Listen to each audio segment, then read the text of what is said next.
Bapak, Ibu, saudaraku sekalian, kalau saya mendengar atau membaca kata Vietnam, Saigon,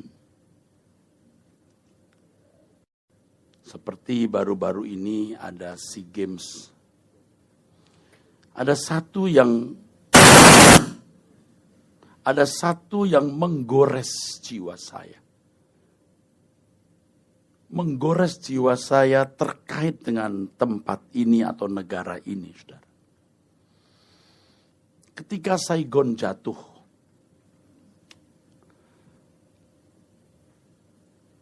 itu seperti neraka, saudaraku, bagi orang-orang Vietnam. Sementara tentara gerilyawan musuh merangsek kota Saigon, Amerika berusaha menyelamatkan warganya untuk bisa naik ke kapal induk. Dan orang-orang Vietnam yang berwarga negara Amerika juga diungsikan ke kapal induk. Itu kondisi yang benar-benar kritis.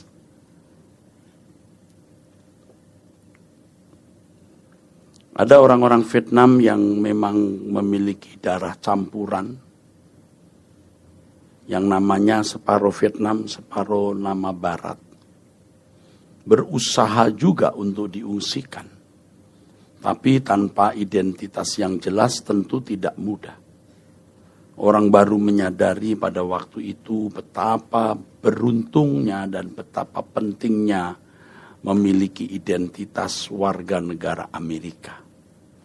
Dan seperti yang kita tahu, Amerika fanatik untuk menjaga melindungi warga negaranya.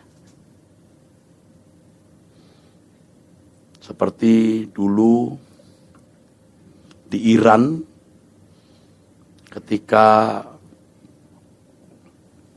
kedutaan besar Amerika di Iran terancam, kapal induk Amerika merapat ke Timur Tengah, ke Teluk, dan terus menghampiri negeri itu. Tidak ratusan, hanya belasan sampai puluhan. Tetapi Amerika ekstrim, fanatik membela warga negaranya. Nah, kembali soal Vietnam tadi, saudara, menggores di dalam pikiran saya. Karena waktu itu saya masih muda juga, artinya lebih muda dari hari ini.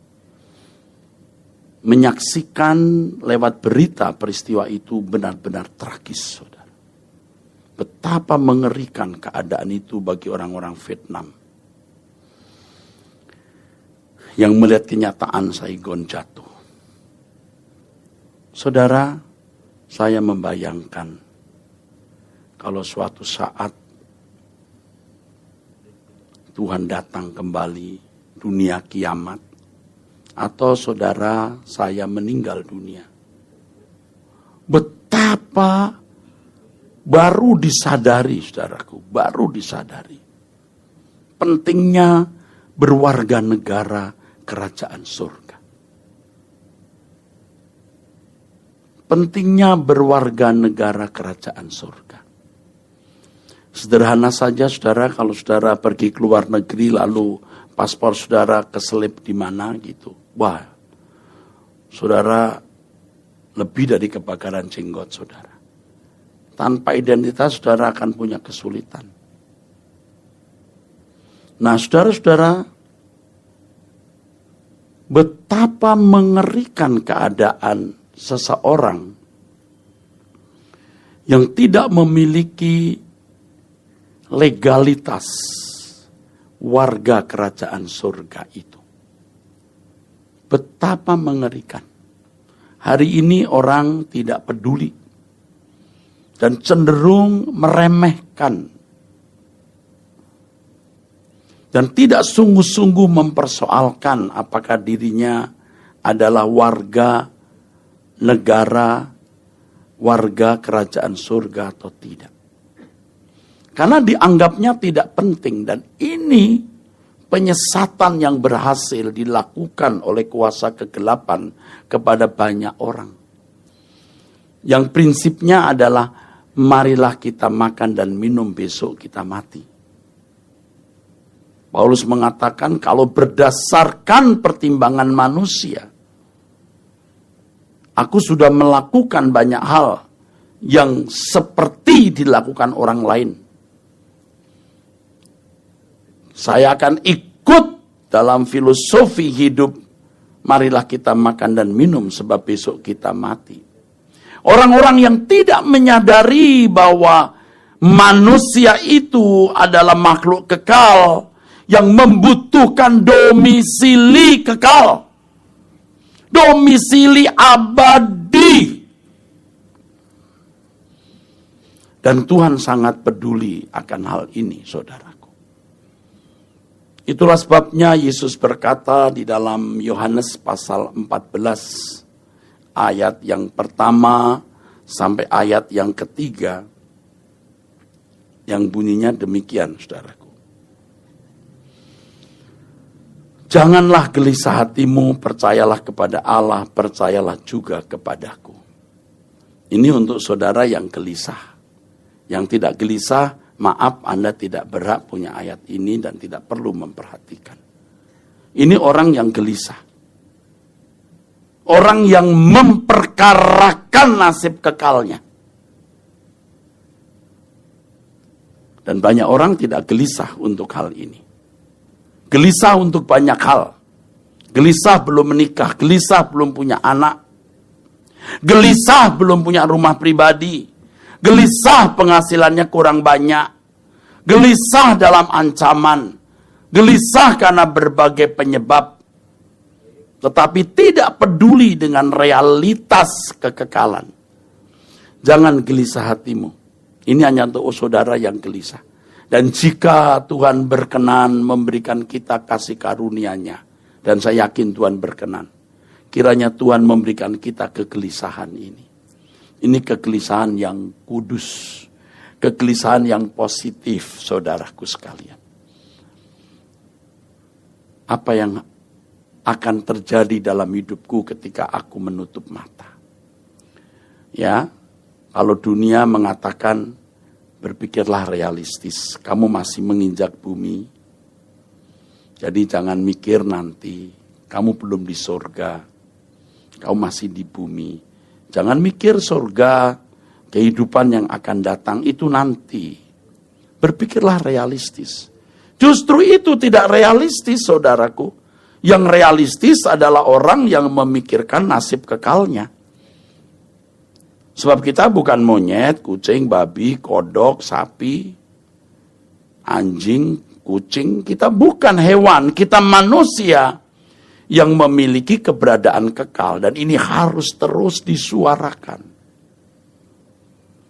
Jangan sampai jadi orang yang tidak peduli lagi.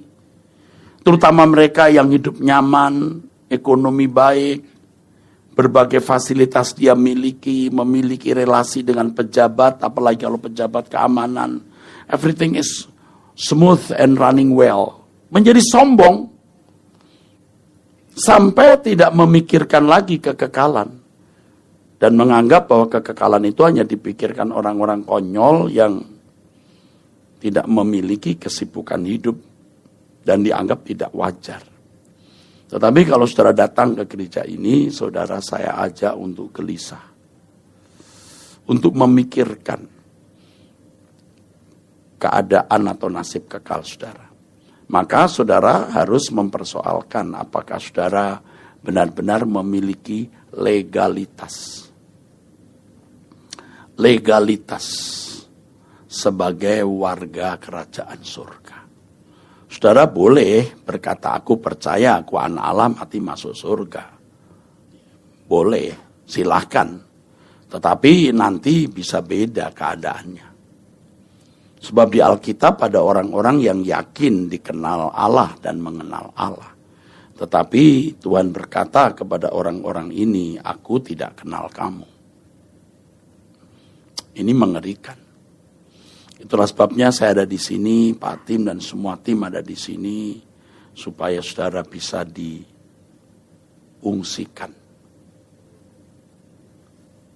Bisa migran nanti di rumah kita.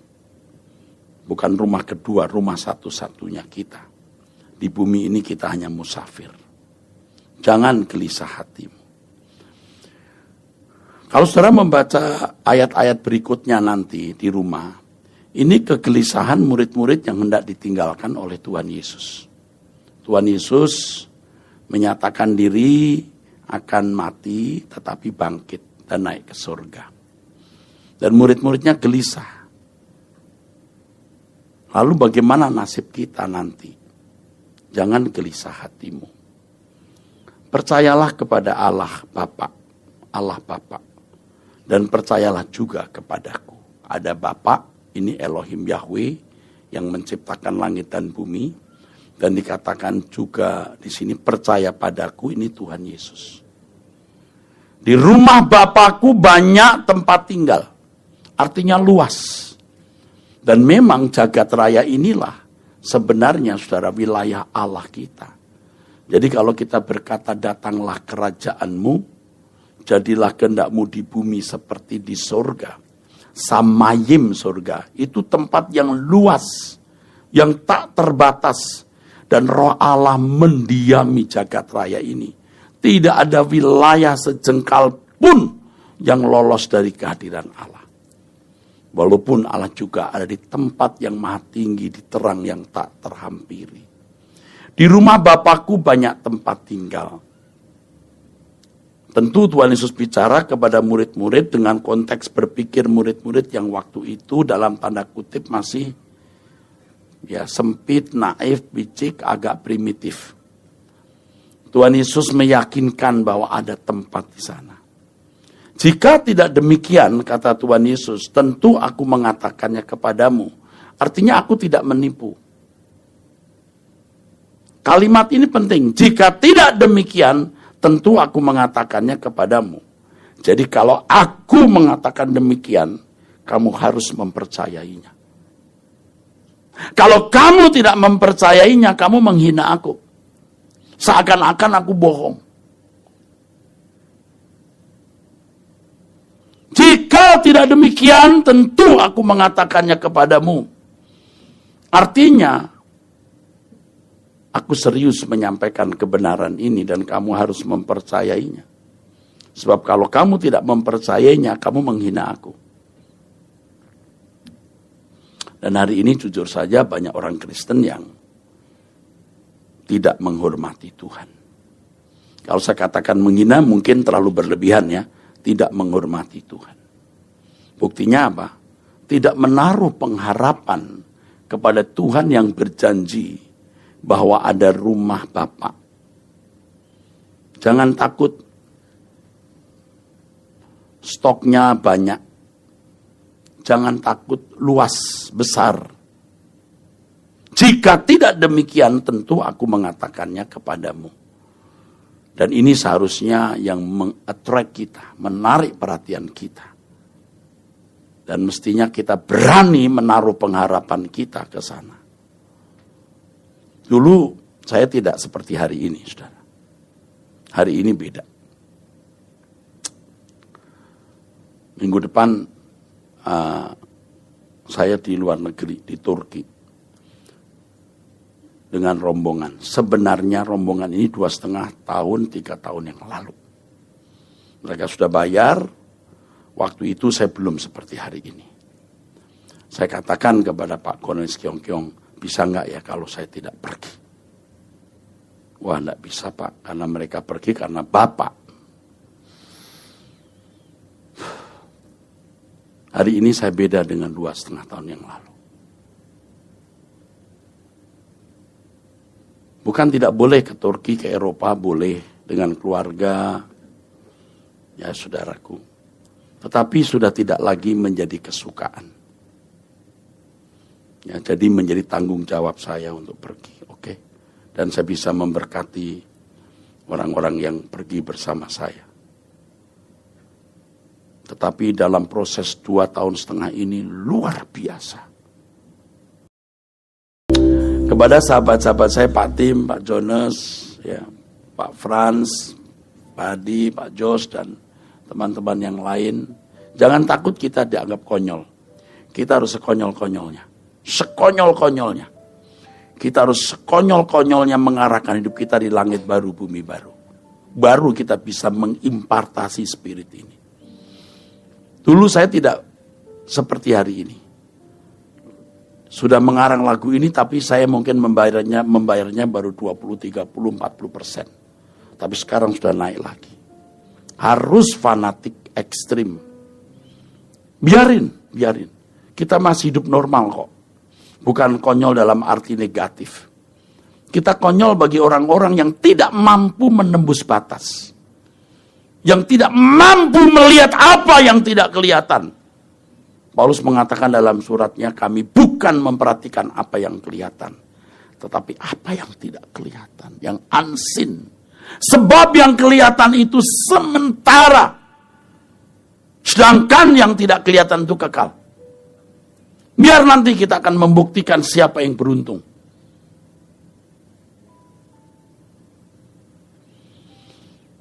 Jadi kita harus berani sekonyol-konyolnya, Pak Pit. Sekonyol-konyolnya. Tapi bukan konyol negatif. Kita tetap menjadi manusia yang harus agung dan mulia dalam seluruh perilaku kita. Yang membedakan adalah kita memiliki fokus langit baru, bumi baru.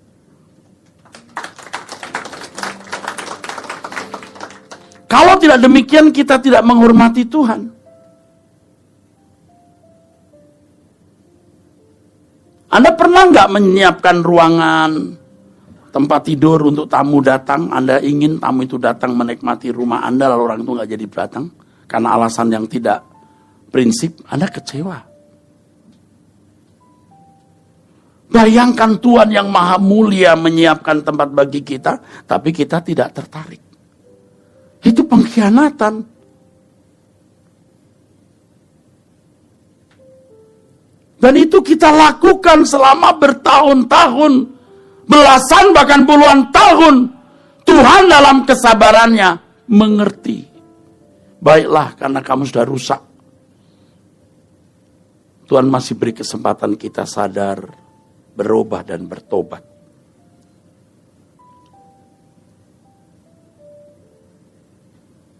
Tadi saya baru khotbah di Gajah Mada ya.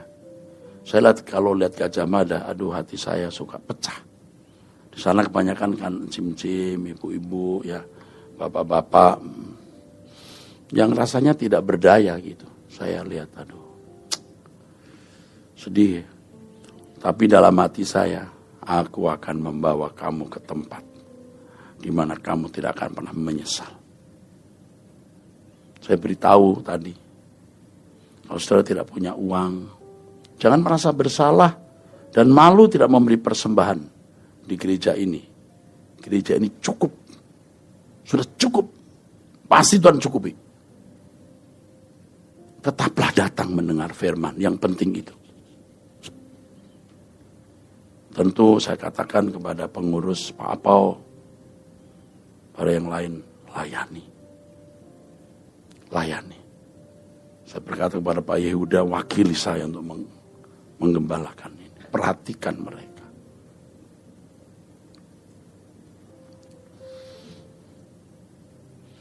Sebab beberapa hari yang lalu saya pagi-pagi biasa olahraga, lalu ada seorang yang selama ini sudah saya urusi seperti anak sendiri. Karena yatim piatu. Oke, belum dapat kerjaan saya Om. Saya nggak enak dibantu terus Om. Udah 45 tahun ini. Saya kosin, uang makannya saya beri tiap bulan. Like my own children. Oke nak, sekarang adik lagi sakit. Oke, saya datang. Dia nggak mengharapkan saya datang. Tapi saya datang. Satu setengah jam saya bolak-balik. 45 menit jalan kaki sampai ke Tapang. Masuk lagi ke dekat jembatan 5. Saya datang. Aduh, susah hati saya. Saya bilang kau pindah aja, cari kontrak, jangan di sini. Lalu saya turun.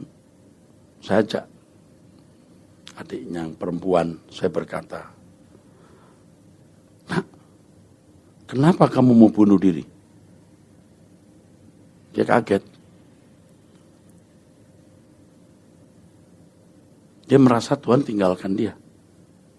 Dia nggak punya orang tua, lalu jadi beban buat saya, tapi saya nggak merasa jadi beban. Saya bilang, aku papi kamu, aku papa kamu. SMS kemarin, saya udah beli obat tikus.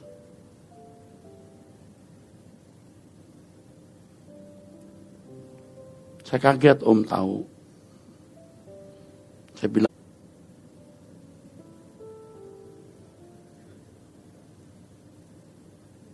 saudara, banyak orang menderita seperti ini. Tadi juga pasti hadir dia di situ karena kebaktiannya di situ. Aduh, saya pasti jaga kerahasiaan ini. Istri saya pun nggak tahu, apalagi orang lain. Tapi Tuhan selamatkan dia lewat pertemuan singkat pagi itu. Hidup ini begitu tragis, saudaraku. Tragis.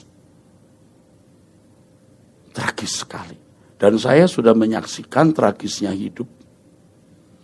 Bukan 1-2 orang, tentu sudah beberapa atau bisa dikatakan banyak. Makanya pelayanan kita harus membawa orang ke surga. Bukan hanya orang yang gak punya uang jadi punya uang.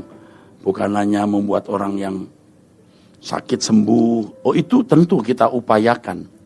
Tetapi bagaimana orang diungsikan kepada kekekalan. Dan Bapak Ibu yang sekarang ini tidak punya masalah, jangan lupa Anda punya potensi untuk masuk neraka. Karena Tuhan berkata lebih mudah seekor unta masuk lubang jarum daripada orang kaya masuk surga. Kalau saudara kaya, hidup nyaman, saudara mesti cari masalah. Apa Pak? Masalah orang yang kita harus pikul. Dan rasanya nanti di Arta Gading saya nggak cerita ini deh. Karena ini banyak, ini yang pendengarnya kan nggak terlalu banyak. Kalau di Arta Gading kan bisa sampai 3.500 lebih. Dan saya tetap menjaga kerahasiaan ini.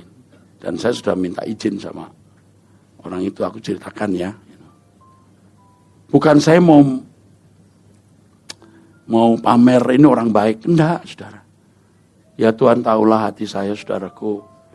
Saya mau memberitahu betapa beruntungnya saudara diberkati Tuhan, punya anak-anak yang saudara jagai. Ya. Dijagai Tuhan. Dan betapa tragisnya hidup ini. Dan bukan tidak mungkin di antara jemaat ini juga banyak orang yang sudah putus asa. Entah karena dikecewakan suami yang tidak setia, atau suami yang putus asa karena istri yang tidak setia. Banyak masalah. Dan kalau sekarang tidak ada masalah, tunggu saja. Hidup ini pasti kita menghadapi masalah. Makin tua kan, sakit, mati. Udah itu saja. Makanya kita itu tetap di pilar Gereja Suara Kebenaran Injil, kesucian hidup, langit baru, bumi baru, memaksimalkan potensi. Tanggung jawab.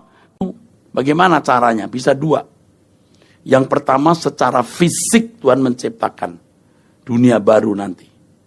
Yang kedua, dengan cara bagaimana Tuhan menyediakan tempat bagi kita. Dia menderita,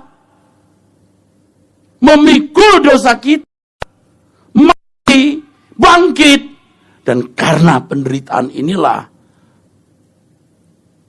Tuhan bisa bawa kita ke surga.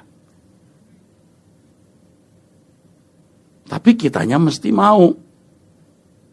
Tuhan menebus dosa kita, tapi kodrat dosa kita harus diselesaikan. Hati kita tidak boleh tertarik, tidak boleh terikat di dunia ini. Percayalah saudara, tidak menjadi konyol dalam arti negatif. Kalau kita memindahkan hati kita di surga Bapak Ibu, makan pun jadi enak. Tidur pun nyenyak. Kita bisa mensyukuri apa yang Tuhan berikan. Naik mobil apa saja enak. Percaya, saudara. Nah, kalau saudara sudah dipercayai Tuhan mobil bagus, ya nggak apa-apa. Tapi jangan sombong. Dihormati tidak merasa dihormati, dihina tidak rasa terhina. Kayak Pak Frans ini umurnya lebih tua dari saya, Pak Frans. Berapa ya Pak Frans? Hah?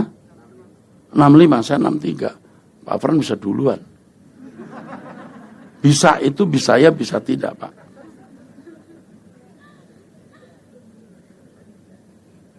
But you're looking so young.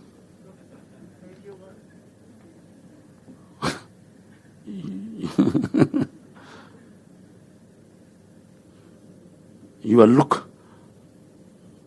young. Kita mau cari apa Pak Mak? Pak Frans? Mau cari apa Pak Frans kita? Iya, cok. Udah kita berterminal di sini saja. Artinya memindahkan hati di kerajaan surga. Biarpun sudah umur sekian, masih kerja keras loh beliau. Betul nggak Pak? Masih kerja. Masih kerja, masih aktif dalam kegiatan. Ya Pak Pit, mencari apa kita? Udah panjang petualangan masa lalu kita. Petualangan saya, petualangan Anda, petualangan banyak orang. Kita akhiri di sini. Pulang berkemas-kemas ke surga. Ya Pak Adi, udah panjang petualangan Bapak, ya tak? Mau cari apa lagi? Kita di sini. Dan ini sangat realistis gitu. Ini sangat realistis, bukan lebay, bukan hiperbola begitu. Memang Kristen begitu. Tapi orang-orang gak seneng. Yang begini dianggap sesat, pusing gak kita? Kita gak pernah tanggapi. Sedikit pun gak tanggapi. Gak tanggapi sama sekali.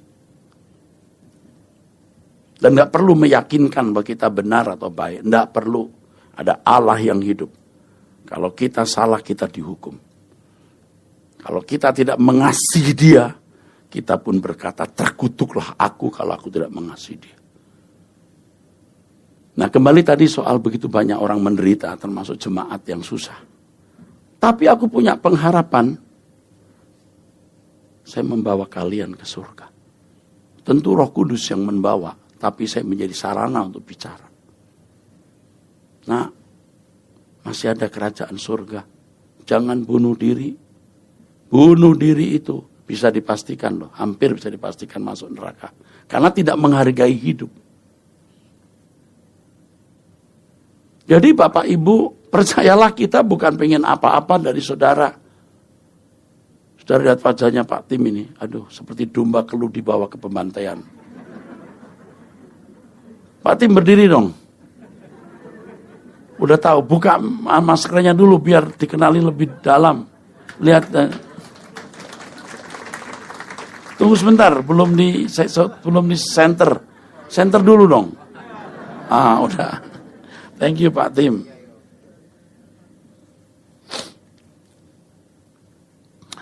Saya udah lama kenal dia, saudara. Sejak muda. Ya Pak Tim.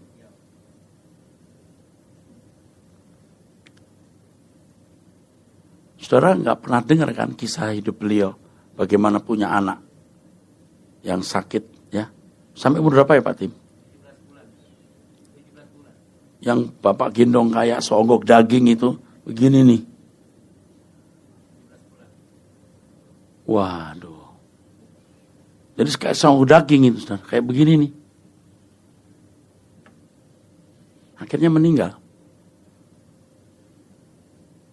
Tuhan gantikan dengan 2 anak. Cerdas-cerdas, pinter. Itu proses. Pak Jonas lebih susah lagi. Diproses Tuhan. Udah berapa tahun anak you sakit dulu ya Pak? 14? Hah? 12 tahun ya? 12 tahun ya? Dibawa kursi roda, sakit. Saya datang besok jam berapa itu ya? Oh yang... Oh 11 malam. Udah tidur kalian di rumah sakit ya. Diproses Tuhan juga, meninggal. Suka dibawa di depan gereja, belum jadi pengurus tuh Pak ya. Dituntun di depan gereja, aduh terus meninggal. Aduh pendetanya kayak gak berkuasa, gak bisa mendoakan sembuh. Waduh. Tapi Tuhan berikan anak-anak, 2 lagi. Laki perempuan juga. Iya. Iya, sama laki perempuan, sama nasibnya. Perempuan sudah menikah kan?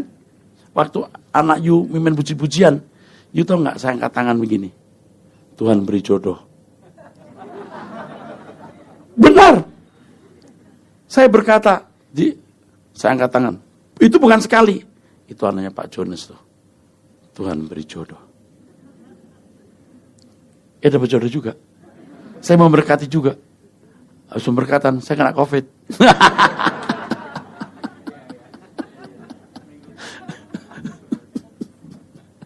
Aduh. Itu pelajaran mahal loh. Buat kita itu pelajaran mahal. Ya, tapi saya kira yang lain juga punya persoalan-persoalan begitu ya. Ya Pak Jos, kok diem aja? Oh, dia mau mengatakan, saya sedang dalam proses Pak. Aduh. Hidup ini tragis. Mau nyari apa sih? Ya saudara, gereja ini, waduh, enggak macam-macam deh. Pokoknya cuman ayo kita hidup benar. Itu pun juga sudah susah. Hidup benar tuh susah. Hidup suci itu nyaris mustahil loh. Tapi kalau kita nekat pasti kita mengalami proses pertumbuhan. Step by step. Yang penting punya integritas. Bisa gagal angkat barbel. Tapi kalau sudah gagal jangan berhenti, angkat lagi.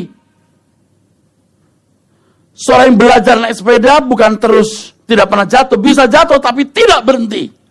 Kita tidak pernah berhenti. Walaupun salah, bangkit. Salah, bangkit. Kita punya integritas sampai kita sempurna.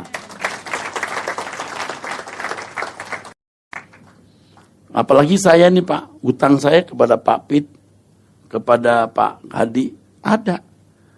Hutang kepada yang lain semua tentunya. Kalian membantu saya pelayanan, tidak digaji. Itu buat saya hutang Pak. Pak Pit, aku lagi butuh ini. Terus Bapak atur, gambar. Waktu syuting itu, udah kayak nyuruh pegawainya aja. Maka saya berhutang. Saya nggak boleh salah. Saya harus membawa mereka ke surga. Saya harus sekonyol-konyolnya bisa mengimpartasi spirit. Tetap beda kalau orang punya roh yang baik, mengimpartasi. Amin? Ini Ferdinand kah? Tetaplah bersama ya. Ferdinand, percayalah ya. Jadi kita harus menghormati Tuhan dengan mempercayai apa yang Dia katakan. Aku pergi ke situ menyediakan tempat bagimu. Aku sudah capek-capek, kamu mesti mengerti. Jangan aku ingin, kamu di situ, kamu tidak ingin. Ayat 3. Dan apabila aku telah pergi ke situ dan telah menyediakan tempat bagimu, aku akan datang kembali dan membawa kamu ke tempatku, supaya di tempat di mana aku berada, kamu pun berada. Saudara harus berani untuk fokus kepada Tuhan, kepada kerajaannya. Tidak mengurangi etos kerjamu. Engkau tidak jadi malas, sembarangan, tidak. Kalau ada orang ikut Tuhan lalu jadi malas, tidak produktif, salah dia. Pasti ada yang salah. Ikut Tuhan jadi malas, tidak rajin, doa terus ke gereja melulu, ada yang gak beres hidupnya. Nggak begitu ya. Ke gereja iya, kerja keras, tanggung jawab, jujur, setia mengabdi kepada Tuhan, setia kepada atasan, membela perusahaan dengan sungguh-sungguh, bukan berkhianat kepada perusahaan, walaupun gaji saudara tidak banyak misalnya. Anda punya keagungan pribadi yang tidak bisa dimiliki oleh semua orang. Dan apabila aku telah pergi ke situ dan telah menyediakan tempat bagimu, aku akan datang kembali dan membawa kamu ke tempatku, supaya di tempat di mana aku berada, kamu pun berada. Anda tahu nggak maksud kalimat ini? Kamu tunggu aku, jangan tunggu yang lain.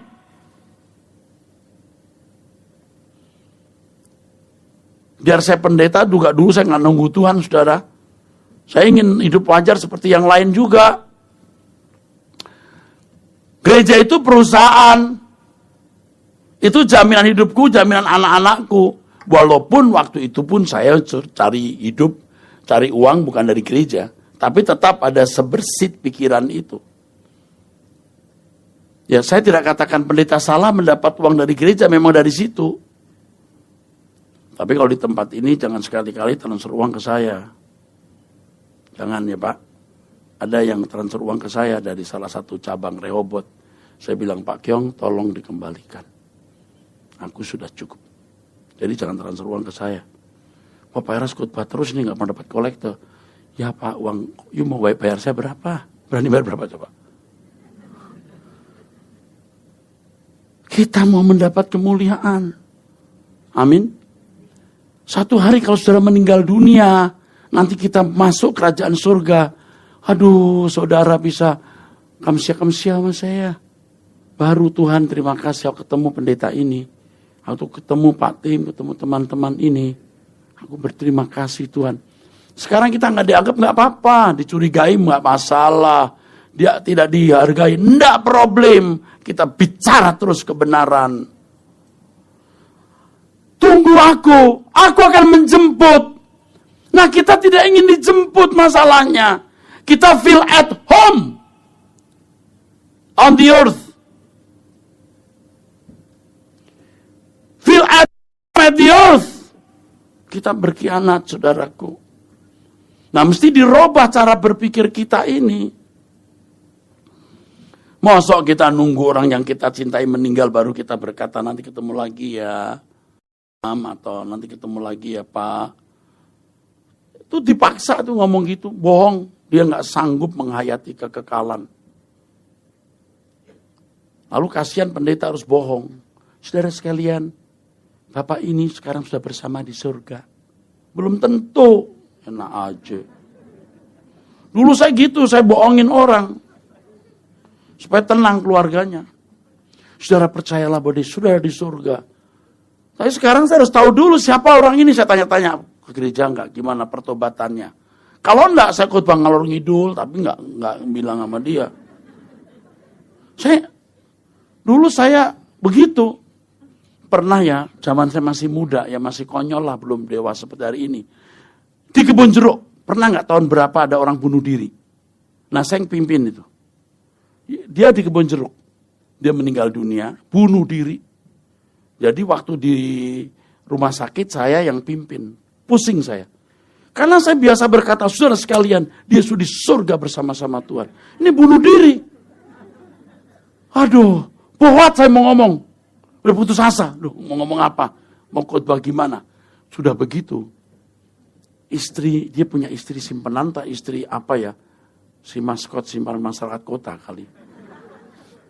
Muncul istrinya. Istri yang gak jelas gitu. Waduh. Saya lupa ingat. Jadi kacau, ini lama, masih muda saya Pak. Waduh, saya bingung mau ngomong ini. Ya udah saya lupa waktu saya khotbah apa. Tapi biasanya saya kalau khotbah kan menenangkan hati jemaat. Tenang Bu, Bapak sudah di surga bersama Tuhan Yesus. Di pangkuan Bapak di surga. Kalau hidupnya sembarangan di pangkuan siapa? Waktu hidup di pangkuan kuntilanak, lalu mati di pangkuan surga. Ya enggak bisa lah. Tapi kalau saudara kebaktian saya lihatin terus ini. Kalau saudara meninggal saya pimpin, saya ngomong. Ibu ini sudah di surga. Nah gitu loh. Emangnya ibu yang mau meninggal? Saya tidak nyuruh ibu amin. Orang masih muda begitu kok amin. Saya takut malaikat catat loh. Begitu malaikat catat, malaikat lapor komandan, Tuhan udah amin dia. Kalau begitu malaikat pencabut nyawa turun. Aduh saudaraku. Aku pergi menyediakan tempat bagimu, kalau aku sudah menyediakan, aku akan datang kembali menjemput kamu. membawa kamu ke tempat di mana aku berada. Supaya di tempat di mana aku berada, kamu pun berada. Ini Tuhan ingin begitulah, kita kok tidak ingin. Kita berkhianat, Pak. Jadi kalau ada ibu tanya saya, Pak, suami saya itu pulang nggak pulang, Pak. Sekarang sudah sekian, berapa ya, saya lupa, 2 minggu atau 2 bulan. Pokoknya ada kata 2, saya ingat saya. Dia itu sebenarnya sayang saya enggak. Nggak usah bilang, maybe yes, maybe not, enggak. Kalau suami yang baik, dia akan pulang ke rumah. Betul, saudaraku. Kalau istri pergi, kita di rumah, kita bisa rasa kangen. Dan kita bisa takut juga. Saya baru ke Bekasi kemarin, besok orang. Ibu rohani saya dulu. Ibu Marsia ya. Itu dulu suaminya itu Pak Pendeta saya. Saya masih perhatikan dia, Pak. Setiap bulan saya perhatikan, saya besok. Itu tempat saya punya memori dengan istri saya. Waktu masih muda. Dia cerita, dulu kita lewat sini-sini, belum ada jalan tol gini. Oh iya gitu. Terus saya bilang, Pak Agustinus, saya jadi takut nih ke sini. Kenapa? Aku jadi ingat masa lalu dengan istri. Ini kalau sampai dia nggak ada, saya nggak sanggup rasanya. Ngerti maksudnya? Dia bersama saya dari muda, dalam kesusahan, dalam penderitaan. Lalu kalau sampai tidur kita, nggak ada. Serem ya. Tapi lalu saya katakan, Pak Agustinus, saya bilang, aku punya pengharapan di langit baru, bumi baru. Saudara juga begitu. Suami tercinta, istri tercinta akan bersama di sorga. Tapi kalau sudah tidak ingin bersama dengan Tuhan, nggak bisa. Nggak bisa, saudaraku. Karenanya yuk kita bertobat. Yuk kita berubah. Ya, saya akan tetap datang ke tempat ini paling tidak seminggu 2 kali, bisa 3 kali. Walaupun saya tidak hadir di sini, jangan tidak datang, tetaplah datang. Karena yang berkhotbah di sini pasti orang-orang yang menjadi penyambung lidah Tuhan. Orang-orang yang dekat dengan saya.